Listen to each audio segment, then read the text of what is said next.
Mr. Lewis, a dedicated school janitor, begins each day before dawn, embarking on a grueling miles-long journey on foot to the school that he loves. With every step, he carries the weight of loss and financial strain, but his spirit remains unbroken. Mr. Lewis's life has been anything but easy, yet he finds joy in the small moments, like greeting students with a warm smile and ensuring classrooms are clean and welcoming. However, unbeknownst to him, the very students he cares for so deeply have started to notice his struggle. What happens next will warm your heart and remind you of the power of community and kindness. Before we begin this moving story of resilience, generosity, and life-changing compassion, let us know in the comments where you're watching from. And don't forget to subscribe for more stories that inspire. The sun hasn't yet risen over the sleepy town of Millbrook, but its first pale fingers are already reaching across the misty horizon.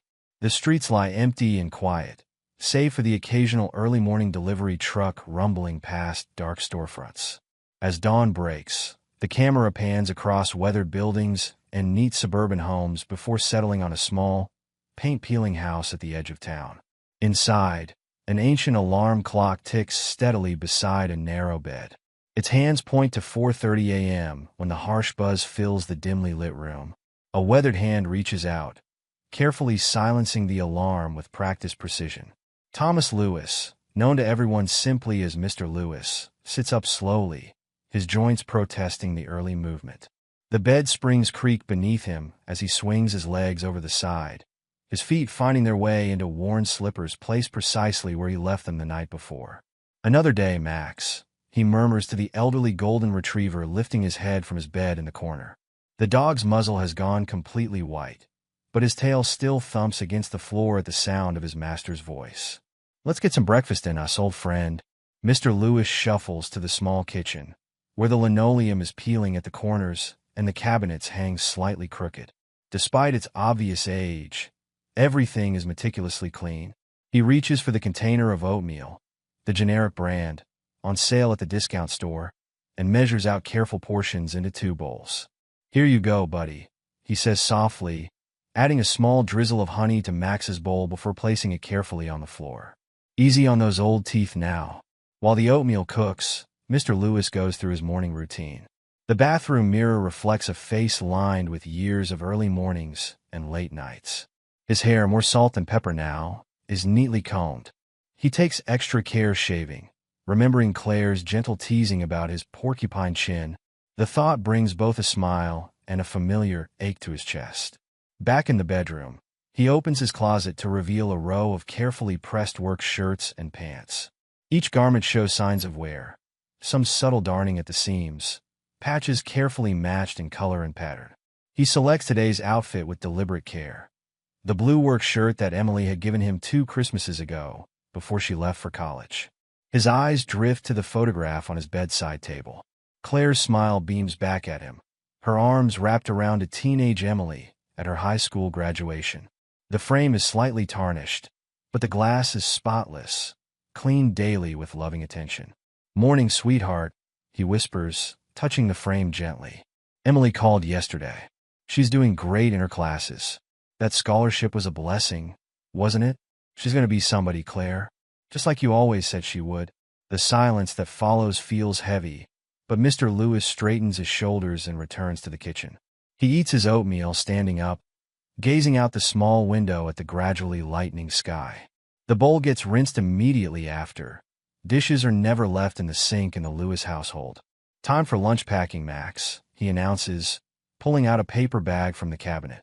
The sandwich assembly is precise. 2 slices of whole wheat bread, bought day old to save money, a thin spread of margarine, 2 slices of ham, on sale this week, and a single slice of American cheese. An apple, slightly bruised but still good, completes the meal.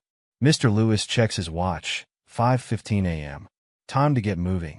He slips on his work boots, the soles worn thin and starting to separate at the edges. A little shoe glue had bought them a few more months of life, but he knows they're on their last legs. Just like his car, sitting dead in the driveway, a repair bill for $2,300 might as well be $2 million on his salary. "Be good, Max," he says, giving the old dog a gentle pat. "I'll be back tonight." The morning air hits him with a sharp chill as he steps outside, pulling his thin jacket closer around his shoulders. The walk to Millbrook High School is exactly 4.2 miles. He'd measured it on Google Maps when his car first broke down 3 months ago. Back then, he'd thought it would be temporary. Now, the route is as familiar as the lines on his palm. The first mile isn't so bad. The sky continues to brighten as he walks, and the morning mist creates beautiful patterns in the early light. He passes Mrs. Henderson's house, where she's already up tending to her roses. "Morning, Thomas," she calls out. "Still no luck with the car?" "Working on it, Mrs. Henderson," he replies with a wave, not breaking his stride. He can't afford to stop if he wants to make it to school on time. By mile 2, his knee begins its familiar protest. The doctor had recommended surgery last year, but the cost was out of the question. Instead, Mr. Lewis had memorized the location of every bench and low wall along his route, places to pause when the pain becomes too intense. He passes the bus stop where a handful of early morning workers wait. The Route 17 bus would take him within a mile of the school, but the $4.50 fare each way would add up to nearly $200 a month. Money he needs for Emily's textbooks and Max's medication. "Morning, Mr. Lewis," calls out Jimmy, the newspaper delivery boy, pedaling past on his bike. "Want a ride?" Mr. Lewis chuckles, the sound slightly wheezy from exertion. "Thanks, Jimmy, but I think I'd break that bike of yours in half." The third mile brings him to the industrial district, where the sidewalk gives way to uneven gravel alongside the road. Cars whiz past, their headlights still on in the dawn light. One driver, recognizing him, honks and waves. It's Mr. Patterson, who used to give him rides before moving to the other side of town for his new job. By mile 4, sweat has soaked through his shirt despite the morning chill. His knee throbs with each step, and his breathing comes in controlled, measured pants. He pauses at the corner of Maple and 5th, leaning against a telephone pole to catch his breath. A few cars slow down, drivers perhaps wondering if they should offer help, but he waves them on with a smile. He's got his dignity, after all. The school finally comes into view. Mr. Lewis straightens his shirt and wipes his brow before approaching the building. No one needs to see how hard the walk is for him. He has a job to do, and he's going to do it right. The key ring at his hip jingles as he unlocks the main entrance. The empty halls echo with his footsteps as he makes his way to the janitor's office. Really just a converted storage closet, but he's made it his own. A few children's drawings decorate the walls, thank you notes from students he's helped over the years. He changes into his work boots, stored overnight to keep them clean, and begins his morning routine. The hallways need to be mopped before students arrive, the bathrooms cleaned and restocked, the classrooms dusted and ready for another day of learning. As he works, memories of Claire teaching in room 204 flow back to him.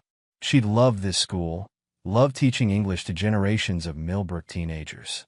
After she passed, working here had been both a comfort and a wound. But the students, they made it worthwhile. The first teachers begin arriving. "Morning, Tom," calls Ms. Rodriguez, the Spanish teacher. "Did you get that air freshener I asked about for room 312? "Already installed, Ms. Rodriguez," he replies with a smile. "Let me know if it's not strong enough to combat those chemistry experiments next door." The first students start trickling in. Mr. Lewis positions himself near the main entrance, ready with a smile and a greeting for each one. "Morning, Jason. Those new basketball shoes treating you right?" "Hey there, Maria. Did your sister have her baby yet?" "Sarah, congratulations on that science fair win." A crash, and the sound of books scattering across the floor draws his attention. I got it," he calls out, already moving toward the sound. Tommy Chun, a freshman still growing into his long limbs, stands amid a shower of papers and textbooks, his broken backpack strap dangling uselessly. "Don't worry about it, Tommy," Mr. Lewis says, already gathering books. I think I have some heavy-duty thread in my office that'll fix that strap right up. Want to stop by after first period?" "Really? Thanks, Mr. Lewis." Tommy's relief is evident as they collect the last of his papers. The morning continues in its familiar rhythm. Mr. Lewis moves through the halls like a guardian angel in work boots, appearing whenever and wherever he's needed. When little Amy Phillips realizes she's forgotten her lunch money, he quietly slips her a $5 bill. "You can pay me back tomorrow," he says with a wink, knowing she probably won't remember. and that's just fine with him. Later, he's the first to respond when Justin Marshall's locker jams for the third time this week. These old lockers can be tricky, he says, demonstrating the specific way to lift and turn the handle. But they've got character, just like the rest of us old-timers around here. During lunch period, he's there with his mop when Jessica spills her chocolate milk, quickly cleaning it up before anyone can make fun of her. "Did I ever tell you about the time I dropped an entire bucket of paint in the gymnasium?" he asks as she fights back tears. Now that was a mess worth crying about. Between tasks, when he thinks no one is watching, Mr. Lewis sometimes pauses to rub his knee or catch his breath. The morning's walk takes its toll throughout the day, but he never lets it show in his work or his smile. There are floors to be cleaned, lights to be changed, and children who need a kind word or a helping hand. As he works, he occasionally glances at the small photo he keeps in his pocket. Claire and Emily at the beach, their last vacation together before the cancer took Claire. The edges are worn smooth from years of handling, but their smiles remain as bright as ever. "You be proud of her, Claire," he whispers during a quiet moment. "Our girl's doing so well at college. Worth every blister, every aching step." He touches the photo gently before tucking it away. There's work to be done, and Thomas Lewis has never been one to let pain get in the way of duty. The morning passes into afternoon, and Mr. Lewis continues his rounds, a quiet guardian of these hallowed halls.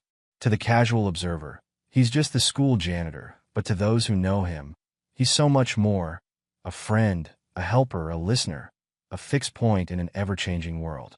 His worn boots may carry him slowly through his day, but his spirit remains undiminished, his kindness unflagging, even as the long walk home awaits him once again. The autumn sun streamed through the windows of Millbrook High's journalism room, where Sarah Chin sat at her usual spot, absently tapping her pencil against her notebook. As editor-in-chief of the Millbrook Monitor, she should have been focused on the upcoming edition's layout, but something else occupied her thoughts. "Earth to Sarah," teased her best friend Madison, waving a hand in front of her face. "You've been staring at that wall for 10 minutes straight." Sarah blinked, adjusting her wire-rimmed glasses. "Sorry, did you notice something different about Mr. Lewis this morning?" "The janitor?" Madison pulled up a chair. "What do you mean?" "I saw him sweeping the science wing earlier, and he was limping, like really limping." Sarah's brow furrowed as she recalled the scene. "And when he thought no one was looking, he leaned against the wall like he was in pain." Before Madison could respond, their friend Josh dropped his backpack on the table. "Who's in pain?" "Mr. Lewis," Madison explained. "Sarah's worried about him." "Oh yeah, I saw him this morning too," Josh said, pulling out his lunch. "He was moving pretty slow, but then again, he's always here super early. Maybe he was just tired." Sarah shook her head. "No, this was different. I've been watching him all week. Something's not right." "You've been watching the janitor all week?" Josh raised an eyebrow. "That's not creepy at all. It's called being observant," Sarah shot back, her journalistic instincts kicking in. "And speaking of observations, have you guys ever wondered how he gets to school? I've never seen him drive in." Madison's eyes widened. "Now that you mention it, I saw him walking along Route 7 last week when Mom and I were driving to the dentist. We were going to offer him a ride, but Mom was running late." "Route 7? Sarah pulled up her phone's map app. "But that's miles from the school." Their conversation was interrupted by Amy Phillips, a freshman who'd overheard them from the next table. "Are you guys talking about Mr. Lewis?" She moved closer, lowering her voice. "He helped me out last week when I forgot my lunch money. Wouldn't let me pay him back either." "That sounds like him," said Carlos Rodriguez, joining the growing group. "Last semester, when I bombed that chemistry test and was crying in the hallway, he sat with me for like 20 minutes. Told me about how his daughter struggled with science too, but she ended up getting a scholarship to college. Made me feel like maybe I wasn't such a failure after all." More students began chiming in, drawn by the conversation. Tommy Chin mentioned how Mr. Lewis fixed his backpack strap with heavy-duty thread he kept in his office. Jessica Marshall recalled how he'd stayed late to help paint sets for the drama club's production of Our Town, even though he wasn't getting paid extra. "And remember during that huge snowstorm last winter," added Madison. "He shoveled paths from every entrance before anyone else arrived, even though he could barely walk straight in that wind." Sarah listened intently, her reporter's notebook now filled with hastily scribbled notes. A pattern was emerging, countless small kindnesses that added up to something extraordinary. But there was more to the story. She could feel it. "I'm staying late after school today," she announced suddenly.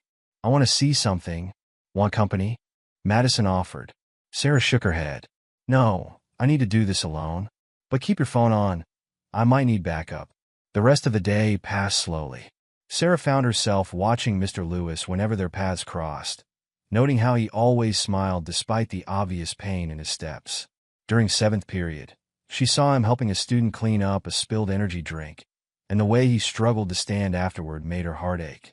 When the final bell rang, Sarah told her parents she was staying late to work on the paper. She positioned herself in the journalism room, which offered a clear view of the main entrance. As the halls emptied and the afternoon light began to fade, she waited.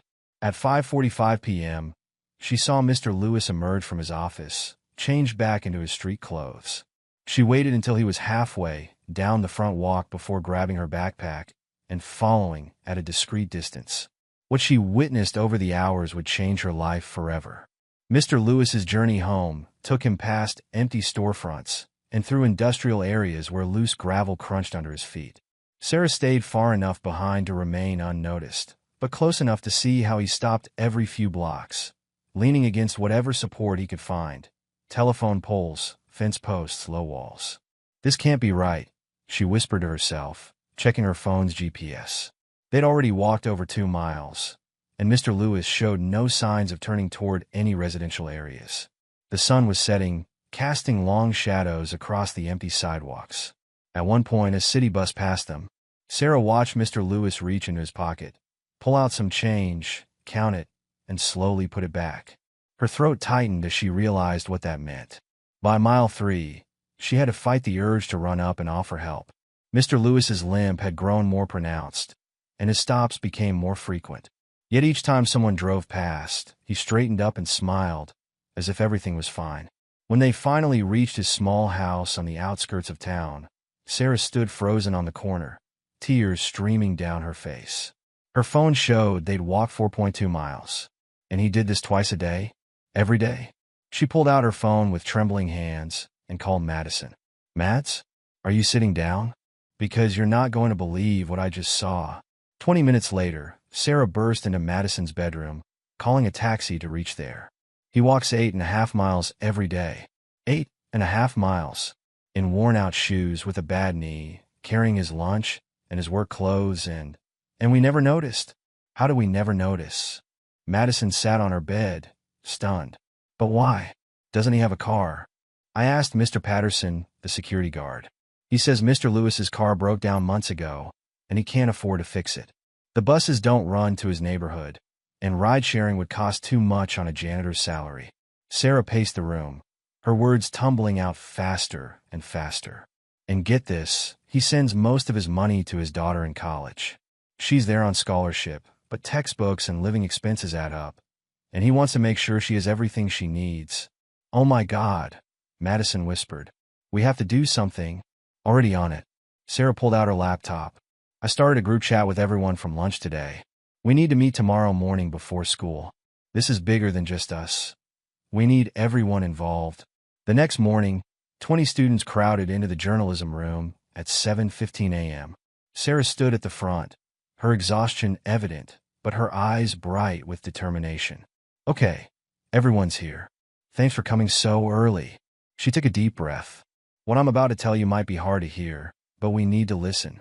And then we need to act." For the next 15 minutes, Sarah described everything she'd witnessed. The room grew quieter and quieter as she spoke, until you could hear a pin drop.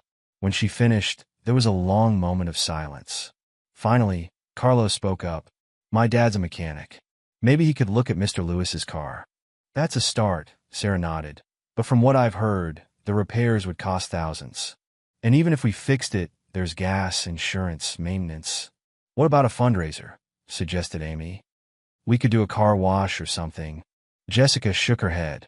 "A car wash might raise a few $100s, but we need way more than that. We need something bigger." "Social media," Josh said suddenly. Everyone turned to look at him. "No, seriously. Remember that video about the guy who gave his mom a car? It went viral, raised like $50,000 in 3 days. That could actually work, Madison said slowly. We all have stories about Mr. Lewis. If we share them, maybe other people will too. And not just current students, Sarah added, getting excited. Alumni, parents, teachers, everyone who's ever been helped by Mr. Lewis. We could start a hashtag, maybe hashtag Miles for Mr. Lewis, or something like that. The room buzzed with energy as ideas flew back and forth. Amy offered to make TikTok videos. Carlos said his cousin worked at the local news station. Madison's mom was friends with several parent-teacher organization leaders. But then Tommy voiced what everyone was secretly worried about. What if we fail? What if we can't raise enough money? Or what if people don't take us seriously because we're just kids? The room fell silent again. Sarah looked around at her friends' uncertain faces and stood up straighter. Then we fail trying, she said firmly. But we have to try. Because right now, Mr. Lewis is probably already halfway through his morning walk, probably in pain, probably worried about paying for his daughter's textbooks or his dog's medication or fixing his car. And he's never complained, never asked for help, never stopped being kind to every single person in this school. She looked each person in the eye as she continued. We've all been helped by Mr. Lewis at some point. Now it's our turn to help him. Maybe we'll fail. Maybe people won't take us seriously. But maybe, just maybe, we can make a difference in the life of someone who's made a difference in all of ours. The room erupted in determined chatter. Josh started creating social media accounts. Madison began drafting emails to parent groups. Amy and her friends huddled around a phone, planning their first video. Sarah watched it all with a mixture of hope and anxiety. She pulled out her phone and opened Instagram, starting a new post. After a moment's thought, she wrote, "Every morning, a hero walks 4.2 miles to Millbrook High School. Every afternoon, he walks 4.2 miles home. He does this in summer heat and winter snow. He does this with a bad knee and worn-out shoes. He does this without complaint, without asking for help, without letting it stop him from being the kindest person many of us have ever met. His name is Mr. Lewis, and this is his story. Hashtag Miles for Mr. Lewis." She attached a photo she'd taken earlier that week. Mr. Lewis helping a freshman with his locker, both of them laughing at some shared joke. Her finger hovered over the post button for a moment before pressing it decisively. Within hours, the post had been shared hundreds of times. Former students began commenting with their own Mr. Lewis stories. Teachers shared it with their networks. Local community groups picked it up and spread it further. By lunchtime, Sarah's phone was buzzing constantly with notifications. The local news station had called, asking for an interview. The principal had asked to meet with her after school. Even some local businesses had reached out, offering to help. But what touched her most was watching her fellow students in action. Between classes, she saw them stopping to really look at Mr. Lewis, to thank him, to offer help he gently declined. She saw them noticing things they'd overlooked before. How he limped more in the afternoons, how he saved half his lunch for dinner, how he never stopped smiling despite it all. After school, Sarah sat in the journalism room, updating the fundraising page they created. The initial goal had been modest, $5,000 for car repairs. But as she read through the growing list of comments and contributions, she began to dream bigger. Maybe, she whispered to herself, maybe we can do more than just fix his car. Maybe we can make sure he never has to make that walk again. She looked out the window, where the afternoon sun painted the school grounds in warm, golden light. Somewhere out there, Mr. Lewis was beginning his long walk home, unaware that his life was about to change, unaware that his years of quiet kindness had planted seeds that were finally beginning to bloom. Sarah turned back to her computer and began to write, her fingers flying over the keyboard as she crafted the story that would appear in next week's Millbrook Monitor. The headline was already clear in her mind. The Man Who Walked Miles. How one person's kindness inspired a community. The story was far from over, but something extraordinary had begun. In classrooms and living rooms across town, people were reading about Mr. Lewis and remembering their own encounters with him. Parents were talking to their children about the importance of noticing other struggles. Teachers were sharing stories of his dedication with their colleagues. A movement was building, one small act of kindness at a time. And somewhere between those miles he walked every day, between the pain in his knee and the weight of his responsibilities, Mr. Lewis had taught them all something invaluable, that sometimes the biggest hearts come in the most unassuming packages, and that true kindness never goes unnoticed forever. The Millbrook High School gymnasium buzzed with energy on a Saturday morning, 3 weeks after Sarah's discovery. Long tables lined the walls, covered with poster boards, markers, and stacks of neon paper. In the center, students gathered in groups, their voices echoing off the high ceiling as they worked. "No, the letters need to be bigger," Madison directed, watching as Josh struggled with a particularly large banner. "We want people driving by to be able to read it from the street." "I'm trying." Josh balanced precariously on a ladder, paint dripping onto his old t-shirt. "But support Mr. Lewis, our hero," is a lot of words to fit on one banner. Sarah moved between the groups, her clipboard in hand, and her phone constantly buzzing with notifications. The past 3 weeks had been a whirlwind of planning and organizing, and today marked the launch of their biggest push yet. "Amy, how's the bake sale sign-up looking?" Sarah called out to the freshman, who sat cross-legged on the floor with her laptop. "We've got 25 families committed," Amy responded excitedly. "Mrs. Rodriguez is making her famous churros. And guess what? The owner of Sweet Dreams Bakery downtown offered to donate 3 dozen cupcakes." "Perfect." Sarah made a note on her clipboard. "Carlos, any update on the mile run challenge?" Carlos jogged over, holding up his phone. "The app is ready to go. People can track their miles and donate per mile walked. We've already got 50 people signed up, and the event doesn't start until Monday." Sarah smiled, feeling a flutter of hope in her chest. The Mile Run Challenge had been Madison's idea. Participants would walk or run to raise money, with each mile symbolizing Mr. Lewis's daily journey. "Together, we walk in his shoes" was the tagline Josh had come up with, and it had resonated immediately with everyone. "Sarah," Tommy called from across the gym. "Channel 7 News just confirmed. They're doing a segment on our car wash next weekend." The energy in the room seemed to surge with each small victory. Sarah watched as her classmates threw themselves into the work, their determination matching her own. Even the youngest students had found ways to help. A group of 7th graders sat in a corner, making friendship bracelets to sell at lunch. Later that night, Sarah sat at her kitchen table, surrounded by papers and empty coffee mugs. Her laptop screen glowed with dozens of open tabs. The fundraising page, social media accounts, email chains, and spreadsheets tracking every dollar raised. "Honey," her mother called softly from the doorway. "It's almost midnight." "Just 5 more minutes, Mom," Sarah replied, not looking up from her screen. "I need to update the donation page with today's stories." Her mother walked over, placing a gentle hand on her shoulder. "Let me see what you're writing." Sarah scrolled through the latest updates. Today, Mrs. Henderson, class of 1982, shared how Mr. Lewis helped her son through a difficult time in 2005. "My Bobby was being bullied, and Mr. Lewis noticed. He gave Bobby a job helping him after school, which not only kept him safe but taught him the value of hard work. Bobby's now a teacher himself, inspired by Mr. Lewis's kindness."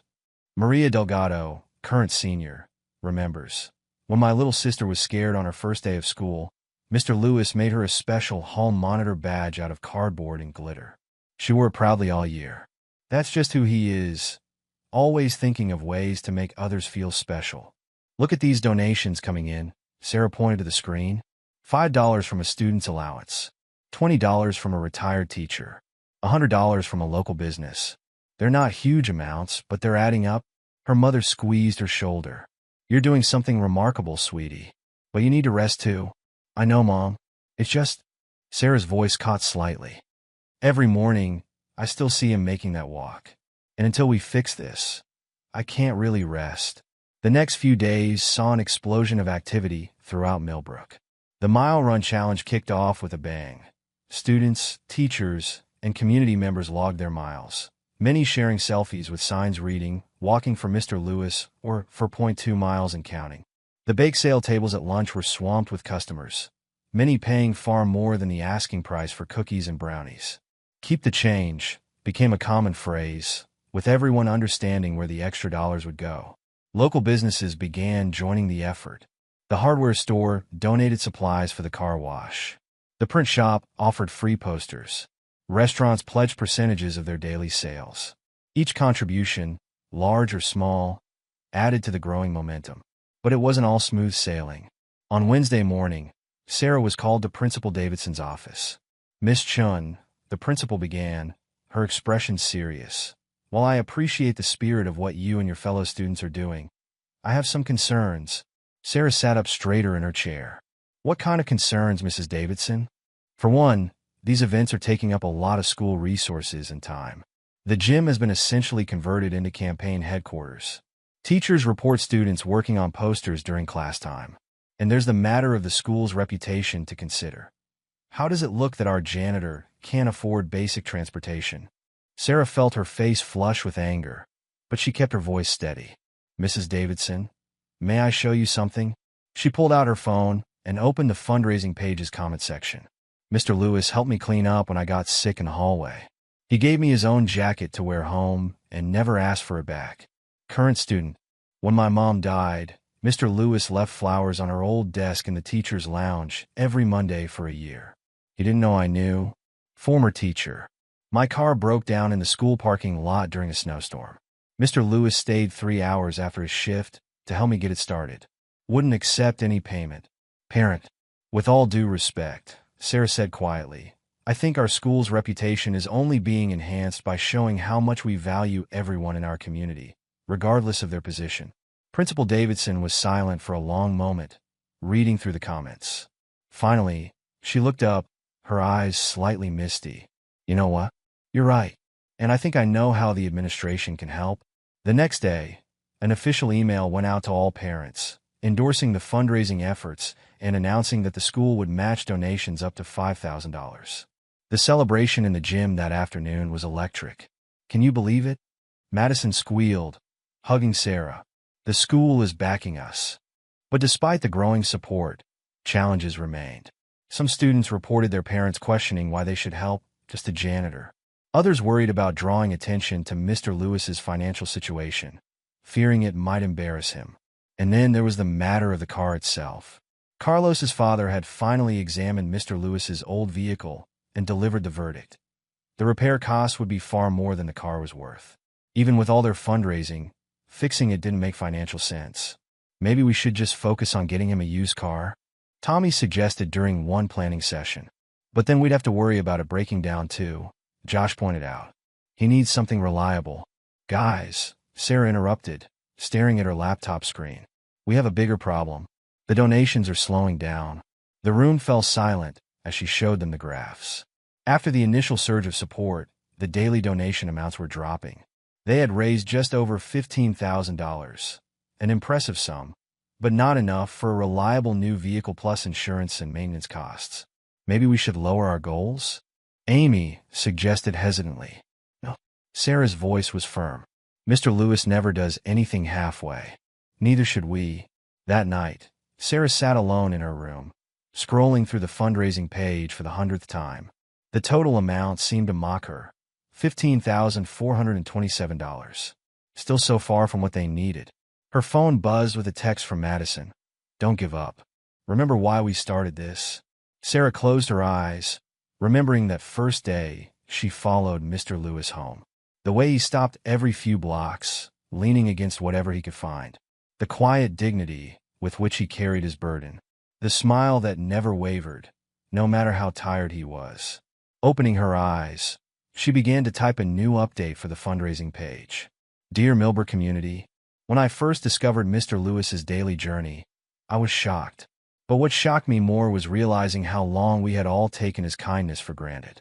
Every day, he walks 8.4 miles round trip to serve our school. He does this with a bad knee, worn-out shoes, and a heart full of determination. But here's what makes Mr. Lewis truly extraordinary.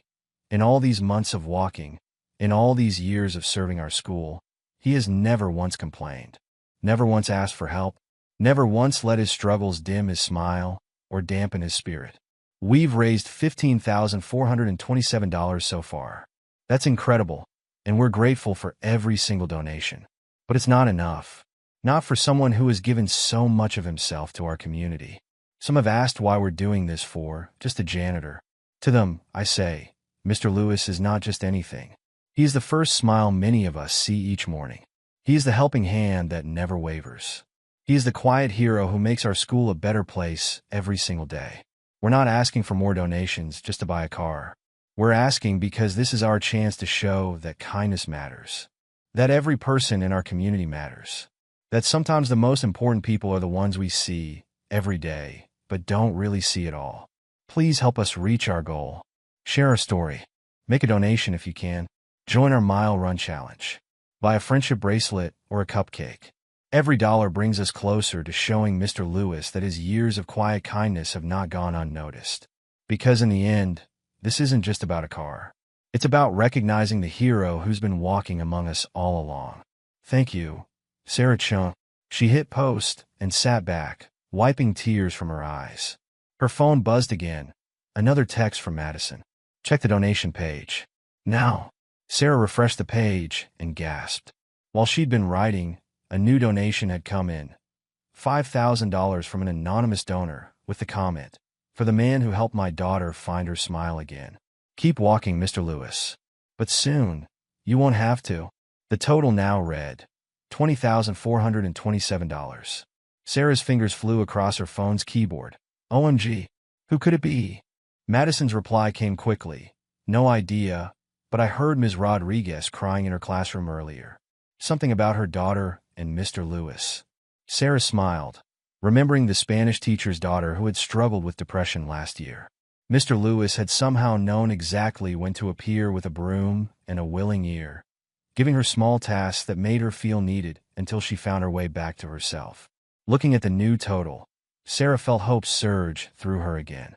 They were still short of their ultimate goal, but something told her they were on the right track. Tomorrow would bring new challenges, new doubts, new obstacles to overcome. But tonight, somewhere in Millbrook, a former student's parent had remembered a kindness and paid it forward. Tomorrow, others would read Sarah's words and remember their own Mr. Lewis stories.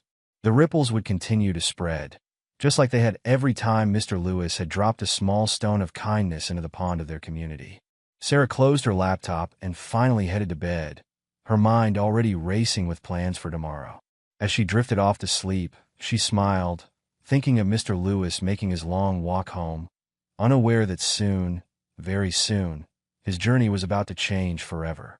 In the quiet of her room, Sarah whispered a promise to herself and to the man who had inspired this entire movement. We're almost there, Mr. Lewis. Just keep walking a little longer. We're almost there. The morning sun cast long shadows across Millbrook High School's parking lot as Sarah Chun surveyed the scene before her. It was 6 a.m. on a Friday morning, and the usually empty lot was alive with activity. Students and parents scurried about, hanging banners between light poles and arranging clusters of blue and silver balloons, the school colors. The arch needs to be higher, Madison called out, directing a group of seniors struggling with an elaborate balloon structure. Remember, Mr. Lewis is tall. Sarah checked her phone for what felt like the 100th time that morning. The message from his neighbor, Mrs. Henderson, confirmed that Mr. Lewis had left for his walk right on schedule, completely unaware of what awaited him at the end of his journey. Channel 7 News is here, Tommy announced, running up to Sarah. And the Chronicle just pulled in? Where do you want them to set up? Sarah pointed to a designated area near the main entrance. Over there, but make sure they stay behind the yellow tape until after the reveal. We don't want their cameras blocking anyone's view. The parking lot had been transformed overnight. Banners stretched between every lamppost, bearing messages like, "Thank you, Mr. Lewis," and "Our hero walks no more." Student artwork covered every available surface. Posters depicting Mr. Lewis in a superhero cape, paintings of his smiling face, photo collages of him helping students throughout the years. In the center of it all, hidden behind a massive blue curtain rig between two poles, sat the real surprise. A brand new Honda CR-V, topped with an enormous red bow. The silver SUV gleamed in the early morning light, its presence a testament to thousands of small donations and one community's determination to make a difference. "Sarah," Josh called from near the curtain. "Principal Davidson wants to know if you've finished your speech." Sarah patted her pocket where the carefully folded papers sat, though she doubted she'd need them. The words she wanted to say had been building in her heart for weeks. As 7 a.m. approached, the parking lot filled with people. Teachers arrived early, many carrying boxes of tissues, already anticipating the emotional moment to come. Parents clustered in groups, some holding signs their children had made. Former students began showing up, having traveled from neighboring cities to be part of this moment. "Is that Jessica Porter?" Madison whispered, pointing to a young woman in a business suit. "She graduated like 5 years ago."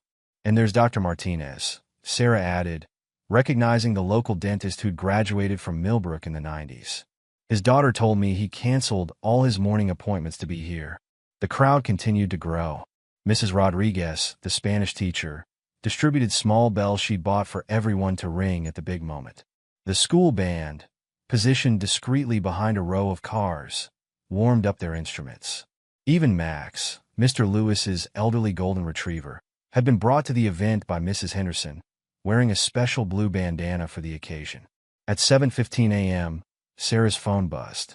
The text from their lookout posted at the corner read, "He just turned on a school street. 5 minutes out. Places everyone." Sarah called out, her heart pounding. "Remember, absolute silence when you see him coming." The crowd shuffled into position, parents helping to arrange younger siblings on the curb for a better view. The news crews adjusted their cameras one final time. Principal Davidson moved to stand beside Sarah, giving her shoulder a supportive squeeze. And then they saw him. Mr. Lewis appeared at the far end of the parking lot, making his way slowly up the walk as he did every morning. Even from a distance, they could see his slight limp, the way he carried his lunch bag in one hand and his work clothes in the other. As he got closer, someone in the crowd stifled a sob. He was about halfway across the lot when he finally noticed something was different. His steps slowed, then stopped completely as he took in the scene before him. The decorated lot, the gathered crowd, the cameras. For a moment, he simply stood there, confusion evident on his face. Sarah stepped forward, her hands trembling slightly as she raised the microphone. "Good morning, Mr. Lewis," she said, her voice carrying clearly across the suddenly silent lot. "We hope you don't mind, but we've been paying attention to you these past few weeks. Actually, we've been paying attention for much longer than that. We just didn't realize it until recently." Mr. Lewis remained frozen in place, his eyes wide as he scanned the faces in the crowd. "You see," Sarah continued, her voice growing stronger, "we noticed how you help Tommy with his locker every morning, and how you always have spare change when someone forgets their lunch money. We noticed how you stay late for school events without being asked, and how you know everyone's name and story." She took a step closer to him. "But what we didn't notice, what we should have noticed, was your daily journey. For 0.2 miles to school, for 0.2 miles home, every day, through sun and rain and snow. We didn't notice your limp getting worse, or how you had to stop and rest but try to hide it from us. We didn't notice that while you were taking care of everyone else, no one was taking care of you." Tears were now streaming down Mr. Lewis's face, but he stood straight and tall, clutching his lunch bag like an anchor. "So we decided to do something about it," Sarah said, fighting to keep her own voice steady. "We started sharing stories about you, all the times you've helped us, supported us, shown us kindness when we needed it most. And you know what happened? The stories just kept coming. From current students, from graduates, from teachers and parents and community members. Hundreds of stories about hundreds of moments when you made a difference in someone's life." She gestured to the crowd. "Look around, Mr. Lewis. Every person here has a story about you. Every person here wanted to be part of this moment. Because today, we get to show you what you've shown us every day. That kindness matters, that every person matters, that sometimes the biggest heroes are the ones who quietly help others without expecting anything in return." Sarah paused, taking a deep breath. "Over the past month, more than 2,000 people donated to our cause. Children brought in their allowance. Teachers contributed from their salaries. Local businesses offered their support. Former students sent money from across the country, all because they wanted to thank you, to help you, to show you that your years of kindness haven't gone unnoticed." She turned toward the blue curtain. "Mr. Lewis, you've walked thousands of miles for us. Today, those miles end." At her signal, Josh and Tommy pulled the ropes, and the curtain dropped to reveal the gleaming new SUV. The crowd erupted in cheers and applause, the small bells Mrs. Rodriguez had distributed creating a joyful chorus. The band struck up the school fight song. Max barked excitedly, his tail wagging furiously. Mr. Lewis staggered slightly, and Principal Davidson quickly moved to support him. His lunch bag dropped forgotten to the ground as he stared at the vehicle in disbelief. "It's yours," Sarah said softly, holding out the keys. "Fully paid for, including insurance for the first year. The dealership even threw in a lifetime of free oil changes after they heard your story." Mr. Lewis's hands shook as he took the keys, tears falling freely down his face. He turned in a slow circle, taking in the hundreds of smiling faces surrounding him. Former students waved from the crowd. Current students held up their handmade signs. Teachers dabbed at their eyes with tissues. Someone started a chant. "Speech! Speech! Speech!" Mr. Lewis looked overwhelmed for a moment. But then Sarah saw something familiar in his eyes. That same strength that had carried him mile after mile, day after day. He took the microphone she offered, cleared his throat, and began to speak. His voice cracked, and he had to start again. "I don't know what to say. I'm not used to being the center of attention. Usually, I'm the one in the background, just trying to do my job, trying to help where I can." He paused, gathering his thoughts. "When I lost Claire, my wife, 5 years ago, I thought I'd lost everything. Emily was about to start college, and I didn't know how I'd manage without Claire's teacher's salary. But this school, this community, you gave me purpose when I needed it most." Mr. Lewis looked down at the keys in his hand, then back at the crowd. "Every morning, I walked to school thinking about Claire. She loved this place so much. Loved teaching here, loved the students, loved our little community. And every morning, I try to honor her memory by continuing what she started, caring for this school and everyone in it." His voice grew stronger.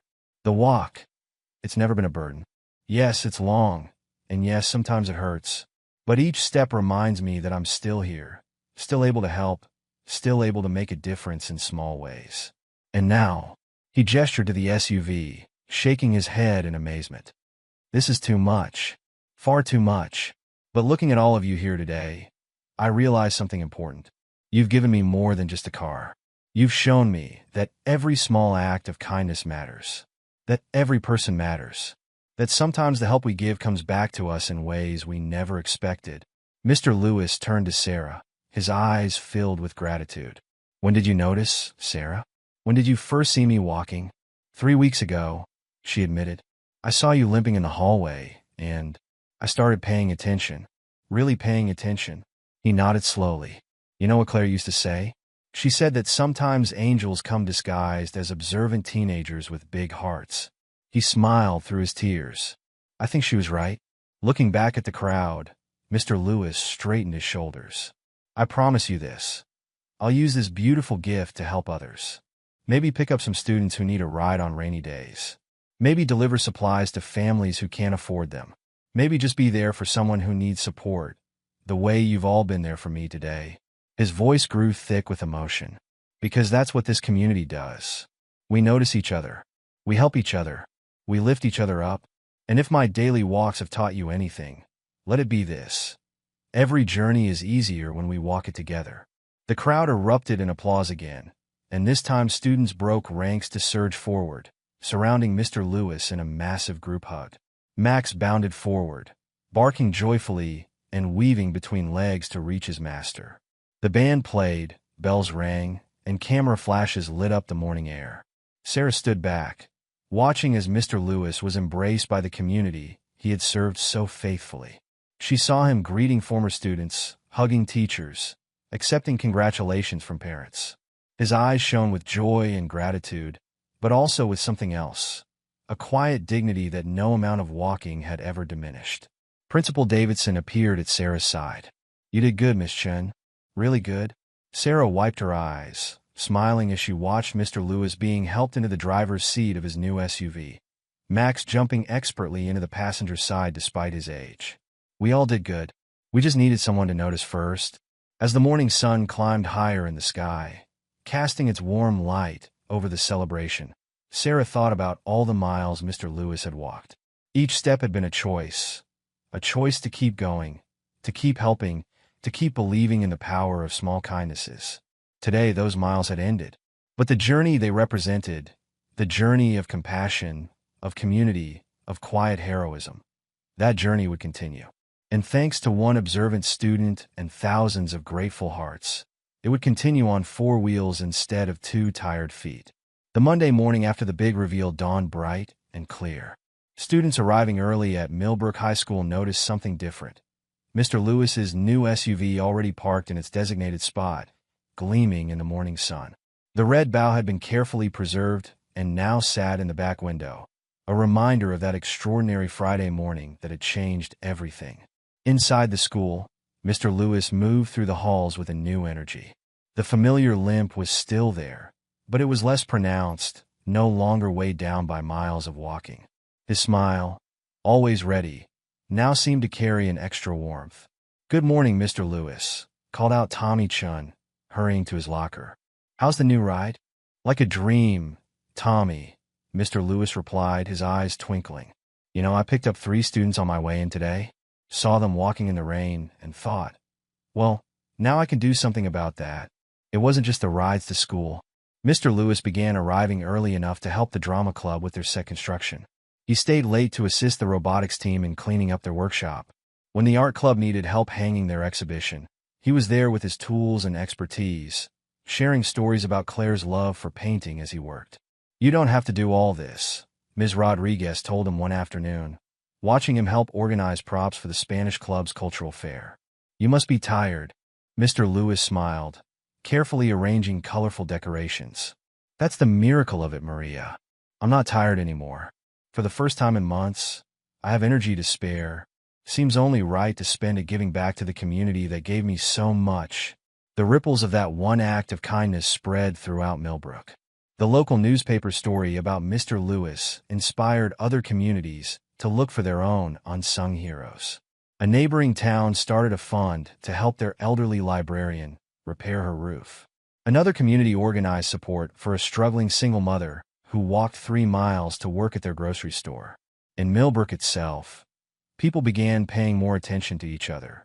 Students noticed things they might have overlooked before: a classmate without lunch money, a neighbor struggling with heavy groceries, a freshman eating alone in the cafeteria. Sarah watched it all unfold with a sense of wonder.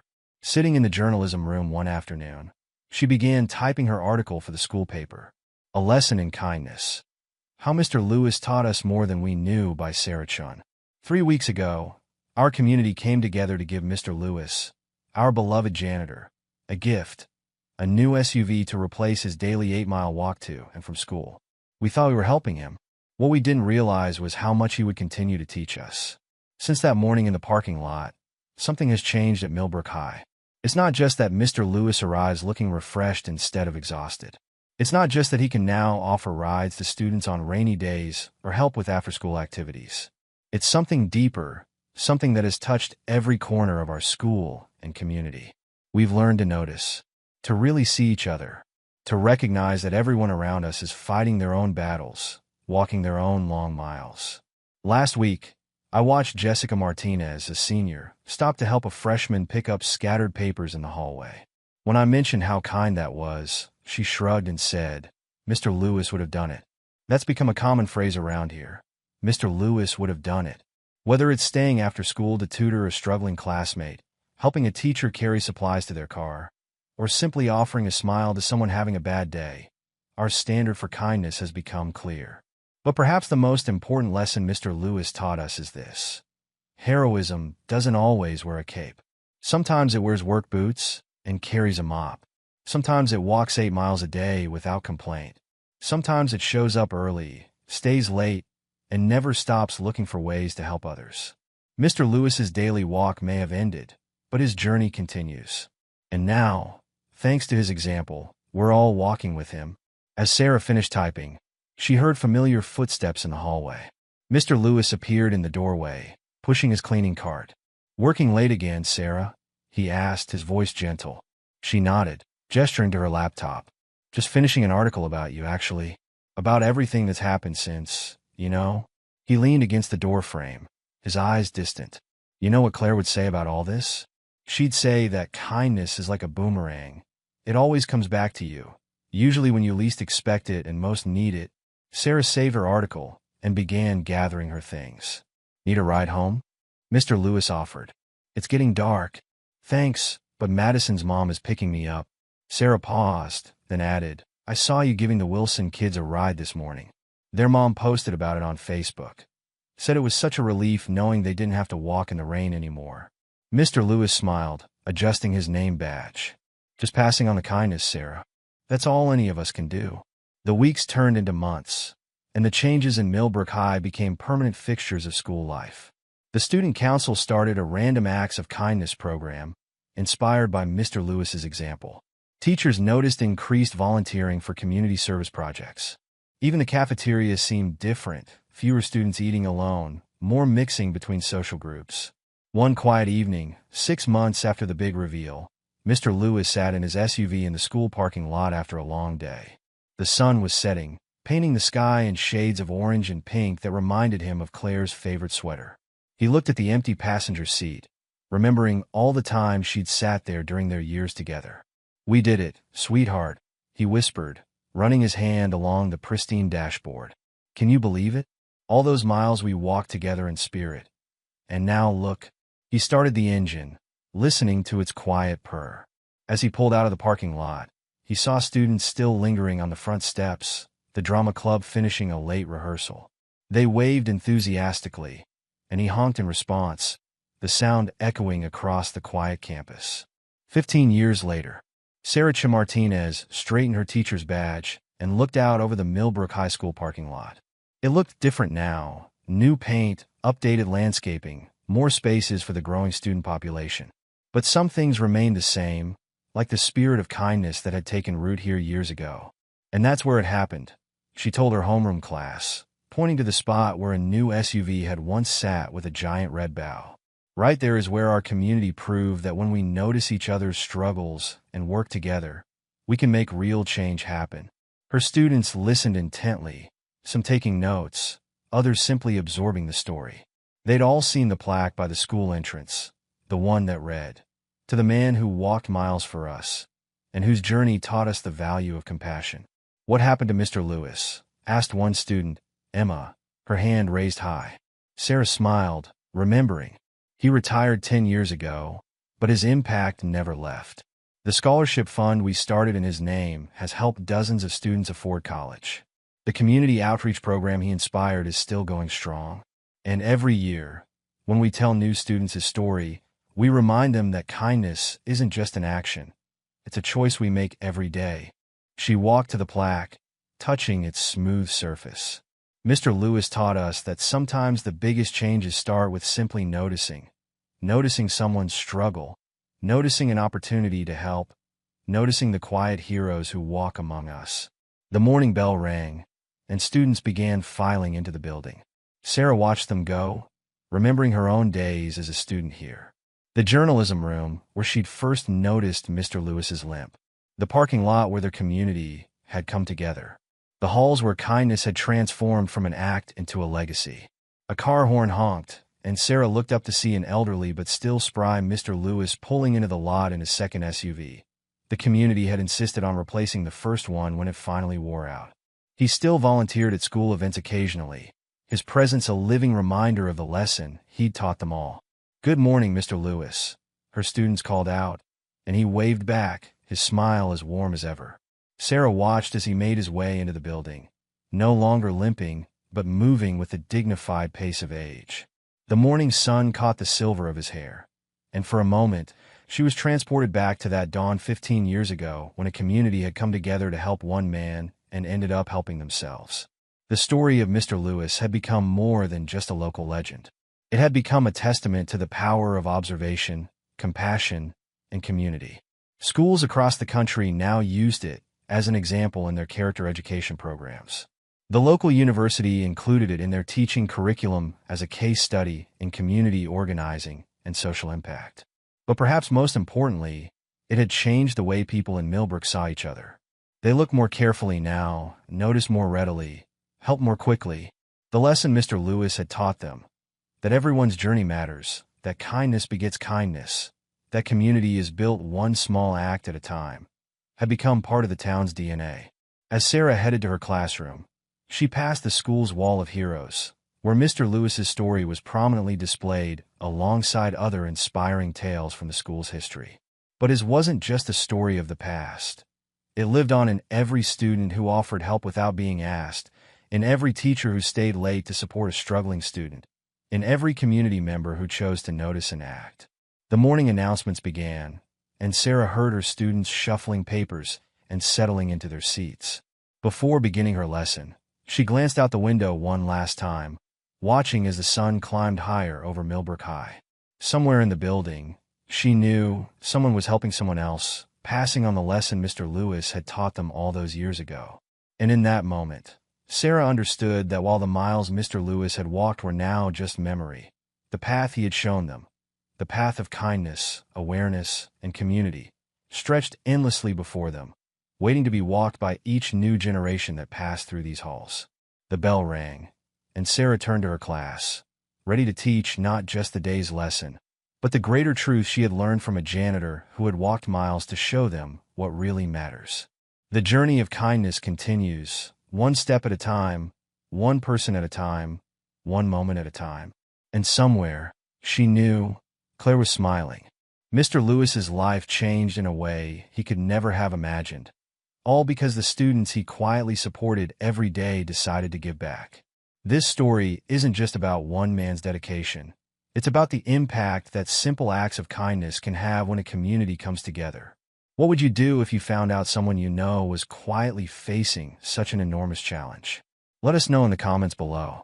And remember, the smallest gesture of compassion can make the biggest difference. If you enjoyed this story, be sure to like, subscribe, and stay tuned for more real-life tales that touch the soul.